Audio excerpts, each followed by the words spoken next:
Morning class. आज 12th class में दूसरा चैप्टर हम लोग पढ़ेंगे विलेन। विलेन जैसा कि सबसे ही पता चल रहा है, विल मतलब मिल जाना, ठीक। विल मतलब मिल जाना, विलय हो जाना, आपस में सम्मिलित हो जाना।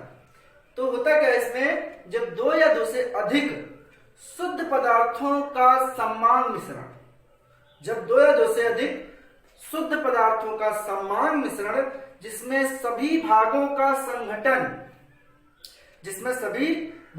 संगठन तथा गुणधर्म समान होते हैं, विलेन कहलाता है। दो या दो से अधिक शुद्ध पदार्थों का समान मिश्रण हो, उसमें सबके उसके जो गुण हो वो समान हो जाए, विलेन कहलाता है। इसमें होता क्या है, जो कणों का व्यास होता है, जो विलेन कण होते हैं उनमें कणों का जो व्यास होता है वो 10⁻⁹ मीटर, लगभग 10⁻⁹ मीटर, ठीक। अब होता क्या है, ये जो विलेन होता है ये बनता कैसे है? तो विलेन बनने के लिए इसके लिए दो पार्ट चाहिए। विलेन बनाना है अगर तो उसके लिए मुख्यतः दो पार्ट होते हैं। विलेन के दो पार्ट होते हैं, पहला होता है विलेय और दूसरा होता है विलायक, ठीक। पहला होता है विलेय और दूसरा होता है विलायक। अब विलेय क्या है, विलायक क्या है ना? विलेय होता वो पदार्थ है जो पदार्थ घुलता है, अर्थात जिसकी कम मात्रा हो। विलेय वह पदार्थ होता है जो घुलता है, अर्थात जिसकी कम मात्रा होती है। अब दूसरा है विलायक। अब विलायक क्या होता है? तो विलायक वह पदार्थ होता है जो घोलता है और इसकी अधिक मात्रा। बात समझ में? अब होता है विलेन को होता है, विलेन जब बन जाता है तो उस विलेन में उसको जो अवयव है विलेन के, उनको भौतिक विधियों द्वारा अलग नहीं कर सकते, ठीक। भौतिक विधियों द्वारा उसके अवयवों को अलग नहीं किया जा सकता।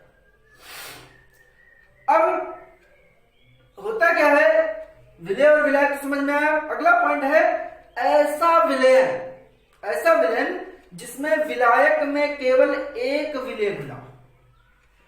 ऐसा विलेन जिसमें विलायक में एक विलेय घुला हो तो कहलाता है द्विअंगी विलेय। क्या कहलाता है? द्विअंगी विलेय, द्विअंगी विलेय, ठीक।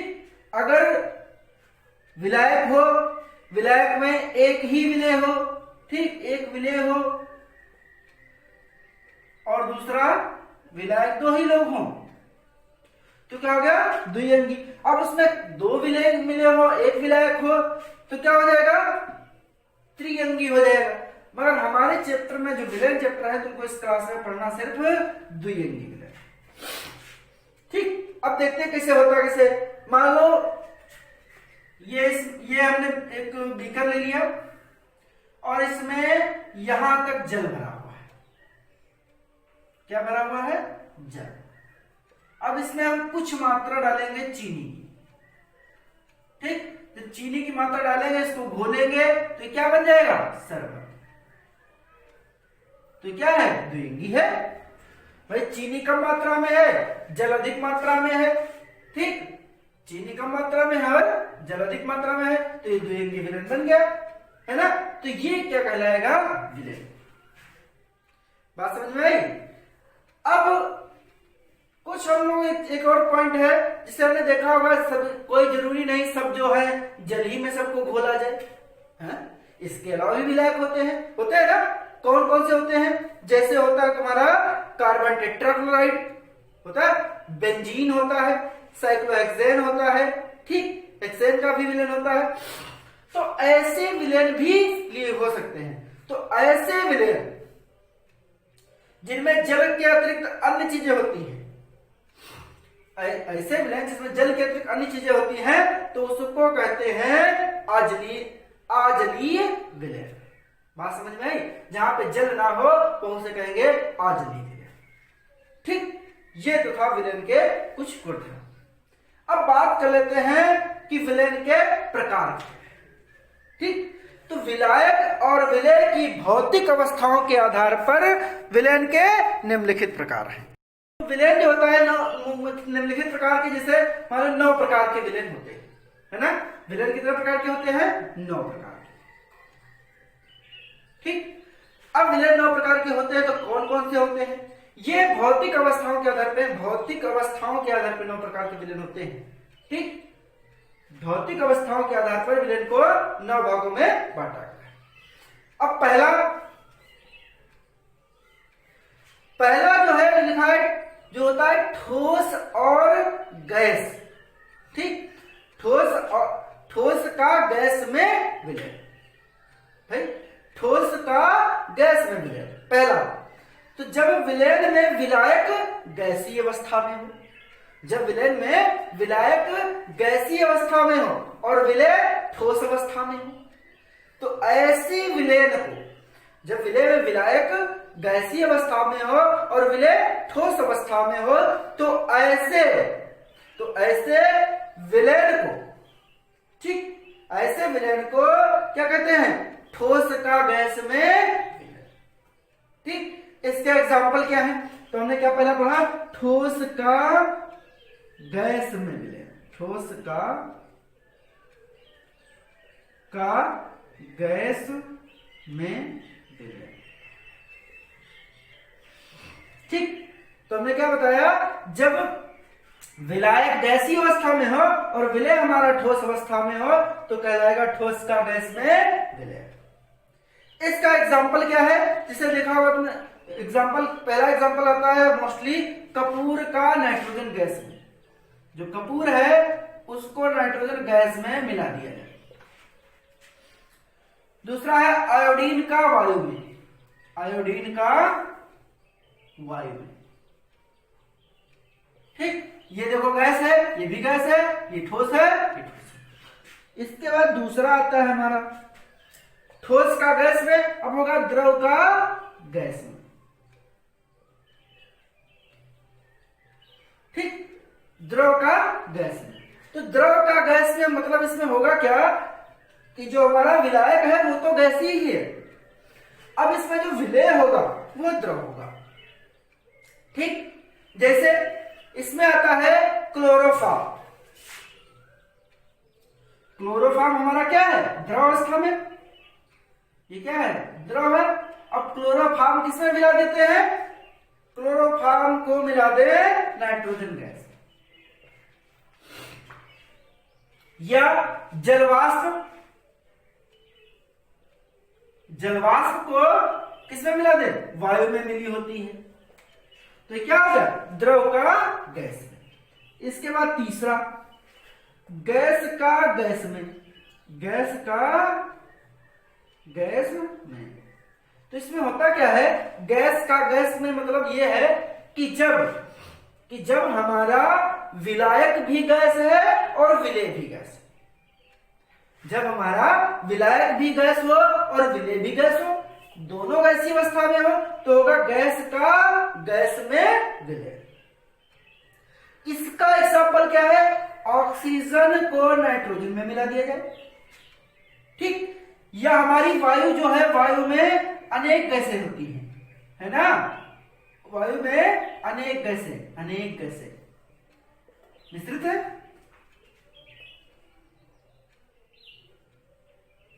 बात समझ में आई? इसके बाद चौथा पॉइंट क्या है? हमने देखा गैस का पढ़ लिया, अब हम पढ़ेंगे क्या? द्रव का। तो ठोस का द्रव, ठोस का द्रव। अब ठोस का द्रव में बात कर रहे हैं, तो ठोस का द्रव का मतलब होता है इसमें अब विलय क्या हो गया? तुम्हारा द्रव। विलय क्या हो गया? द्रव। और विलय क्या है? ठोस। और विलायक क्या है? द्रव। तो विलायक हमारा द्रव है, विलय है ठोस। तो इसका एग्जांपल हमने क्या बताया था अभी? शरबत या नमक का घोल, है ना। नमक हमारा क्या होता है? ठोस होता है, और विलायक हमारा जल होता है ना। तो ये हो गया ठोस का द्रव में। इसमें क्या हो गया? शरबत। ठीक, नमक का घोल। ठीक, इसके बाद पांचवा आता है। पांचवा हमारा क्वेश्चन है, पांचवे में होगा क्या, द्रव का द्रव में, द्रव का द्रव में, द्रव का द्रव में। तो द्रव का द्रव में मतलब क्या है, अब यहां पे हमारा विलेय भी द्रव है और विलायक भी द्रव है। बात समझ में, यहां पर हमारा विलेय भी द्रव है और विलायक भी द्रव है। तो इस प्रकार की जब कंडीशन होती है तो कहते हैं द्रव का द्रव में विलय। जैसे क्या देखा, अल्कोहल मतलब जो शराब पीते हैं उनको देखो क्या करते हैं, उसमें शराब में मिलाते हैं पानी, तो क्या होगा, द्रव का द्रव में। अम्लों का जल में, अम्लों का जल में, तो तुमने देखा होगा क्या, जो अम्ल होते हैं उनको तनु करने के लिए उसमें डिस्टिल्ड वाटर डालते हैं। तो इसमें क्या क्या हमने बताया, अम्लों का जल में, ठीक, अम्लों का जल में, और क्या बताया, एल्कोहल, एल्कोहल में जल, ठीक, और कौन सा, एल्कोहल में जल हो गया, और कार्बन डाइऑक्साइड में जल। तो इस टाइप से जो है ये द्रव का द्रव है। तो कार्बन डाइऑक्साइड यहाँ पे कार्बन डाइऑक्साइड द्रव अवस्था में तो जल में मिलाएंगे, जैसे कोका कोला है कोल्ड ड्रिंक्स में मिली होती है, वैसे दूध का लेते हैं, दूध, दूध में जल है ना, दूध में जल मिला लेते हैं लोग। ठीक, इसके बाद आता है गैस का द्रव। अब गैस का द्रव में बात कर रहे हैं तो इसमें क्या होगा, इसमें होगा क्या, जो विलायक है हमारा, जो विलायक है हमारा वो क्या होगा, विलायक होगा हमारा द्रव। भाई विलायक हमारा द्रव है और विलेय क्या होगा, गैस, तो उसको कहेंगे गैस का द्रव में विलय। इसमें होगा ऑक्सीजन का जल में, ऑक्सीजन का जल में। अब यहां पे होगा CO2 का जल में, ठीक, ये होगा। तो ये हमारा 6 टाइप हो गया विलयन के प्रकार में, 3 टाइप बचा हुआ है। तो इसका हम देखते हैं कि अगला होगा क्या, ठोस पढ़ लिया हमने, द्रव पढ़ लिया, अब हम क्या पढ़ेंगे, गैस, गैस नहीं, गैस पढ़ लिया हमने, द्रव पढ़ लिया, अब क्या रह गया, ठोस। तो ठोस में होता क्या है, अब इस यहां पे हमारा विलायक क्या हो जाएगा, ठोस, 7वां पॉइंट। तो इसमें क्या होगा, ठोस का ठोस में, ठोस का ठोस में विलय, ठीक। ठोस का ठोस में विलयन की बात करें तो इसमें क्या होगा, जो हमारा विलायक होगा वो भी ठोस होगा और विलय भी ठोस होगा। तो ठोस का ठोस में विलयन मतलब, जैसे तुमने देखा सुना होगा कि तांबे में सोना मिला दो या सोने में तांबा मिला दो, तो क्या होगा, ठोस का ठोस हो गया। इसमें क्या होगा, जो विलय होगा वो भी ठोस और विलायक दोनों ठोस होते हैं। तो तांबे में सोना, ठीक, तांबे में सोना का मिश्रण, पीतल में जस्ते व तांबे का मिश्रण। पीतल जो है उसमें, पीतल जो होता है उसमें जस्ता मिला दिया जाता है, पीतल में जस्ता, ठीक। तो ये जो है ठोस के मिश्रण है। अब अगली बात करते हैं, 8वां पॉइंट, ठोस हो गया। अब द्रव का ठोस में, द्रव का ठोस में, तो यहां पे होगा क्या, जो हमारा विलायक होगा वो ठोस होगा और विलय जो होगा वो द्रव होगा, ठीक। जब ऐसी कंडीशन हो तो उसको कहते हैं द्रव का ठोस में। अब द्रव का ठोस में, तो इसके लिए क्या है, तुमने सुना होगा अमलगम बनते हैं, अमलगम एस ब्लॉक वाले बनाते हैं। तो एस ब्लॉक में आता है इसे सोडियम, सोडियम में मिला दो पारा, तो बने क्या, अमलगम। या कॉपर में मिला दो पारा, ठीक। तो होता क्या इसमें, पारा जो पारा है सोडियम से क्रिया करेगा तब बनाएगा अमलगम, कॉपर से क्रिया करेगा, कॉपर में मिल जाएगा तो अमलगम बनाएगा। तो ये क्या होगा, यहाँ पे देखो ये द्रव है ये ठोस है, ये द्रव है ये ठोस है। अब इसके बाद अगला आता है नवा, गैस का ठोस में, गैस का ठोस में। तो गैस का ठोस में तो यहां पे क्या होगा कि इसमें विलयनों में विलायक ठोस और विलय जो होता है वो गैसीय अवस्था। विलायक है वो तो ठोस ही है, अब यहाँ पे जो विलय हो रहा है वो गैसीय अवस्था में। जैसे तुमने सुना होगा जो प्लेटिनम है या पैलाडियम है, ये सब क्या करते हैं, इन धातुओं पर हाइड्रोजन का अवशोषण होता है, का धातुओं पर हाइड्रोजन का अवशोषण होता है। ठीक, ये है कुछ। तो ये विलयन के प्रकार थे जो 9 प्रकार से हमने बताया। इसके बाद अगला आता है विलयनों की सांद्रता व्यक्त करना। विलयनों की सांद्रता को हम कैसे व्यक्त करते हैं ये आता है। तो विलयनों की सांद्रता व्यक्त करने के लिए क्या किया जाता है, कैसे करना है वो हम देख लेते हैं। यहां पे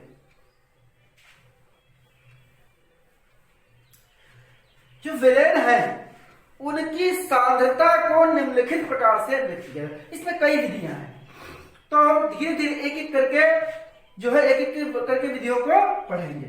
तो विलयनों की सांद्रता, विलयनों की सांद्रता, विलयनों की सांद्रता हम कैसे कैसे ज्ञात करते हैं उसकी निम्नलिखित विधियां हैं। तो इसमें पहली विधि आती है द्रव्यमान प्रतिशत। द्रव्यमान प्रतिशत, द्रव्यमान प्रतिशत। तो इसमें द्रव्यमान प्रतिशत आता है, तो इसमें है क्या, पहला कि इसमें है देखो 100 ग्राम विलयन में उपस्थित, द्रव्यमान प्रतिशत जब निकालते हैं तो उसमें होता क्या है, 100 ग्राम विलयन में उपस्थित ग्रामों में विलेय मात्रा को द्रव्यमान प्रतिशत कहते हैं। बात समझ में, 100 ग्राम विलयन में उपस्थित ग्रामों में विलेय की मात्रा को द्रव्यमान प्रतिशत कहते हैं। अब विलेय का इसमें द्रव्यमान प्रतिशत निकालना है, मैंने इसे विलेय का द्रव्यमान प्रतिशत निकालना है हमें।